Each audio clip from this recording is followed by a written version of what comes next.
প্রিয় বন্ধুরা, আসসালামু আলাইকুম। অ্যান্ড ব্রাইটনেসের পক্ষ থেকে আন্তরিক শুভেচ্ছা ও মোবারকবাদ। নতুন একটি ভিডিও নিয়ে আপনাদের মাঝে হাজির হয়েছে আমি মোহাম্মদ আবুল বাশার। প্রিয় বন্ধুরা, ভিডিওটি দেখতে পাচ্ছেন, ভিডিওটিতে তিনটে বাচ্চা দেখছেন, দুটি ছেলে ও একটি মেয়ে। মেয়েটি হচ্ছে আমার একমাত্র রাজকন্যা আফিয়া নূর রাবেয়া।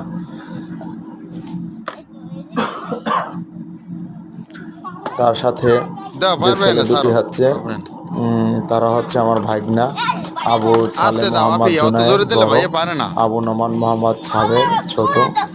তারা তিন ভাই বোন একত্রে খেলাধুলা করতেছে। তাদের দেখাটা হয়েছে দীর্ঘদিন পরে। এর আগে যখন দেখা হয়েছিল তখন আফিয়া নূর রাবেয়া খুবই ছোট ছিল, তখন হাঁটতে পারতো না। আসতে দাও। সে তখন হাঁটতে পারতো না, কথা বলতে পারতো না। 1 বছর 3-4 মাস বয়স ছিল। হ্যাঁ, হাঁটতে পারতো কিন্তু তেমন করতে পারতো না। আর এখন তারা প্রায় 2 বছর পরে বাড়িতে আসছে। আসার পরে দেখতেছে মামাতো বোন অনেক বড় হয়ে গেছে। তারা তিনজন কিন্তু সারাদিন খেলাধুলো করে, এই যে দেখেন খেলতেছে। তারা একটুকু মারামারি করবে না, তারা একত্রে থাকবে। এটা হচ্ছে আমাদের ঘরের ঠিক ফ্রন্ট সাইড, সামনের দিকটা।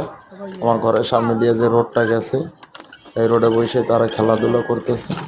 আসলে আমাদের সবাইকে খুব ভালো লাগে তাদের বন্ডিং দেখে, তাদের ভালোবাসা দেখে, তাদের মহব্বত দেখে। তারা একে অপরের পরিপূরক। তারা সবাই সবাইকে খুব ভালোবাসে। সবাই আমার মেয়ে ও ভাগিনাদের জন্য দোয়া করবেন।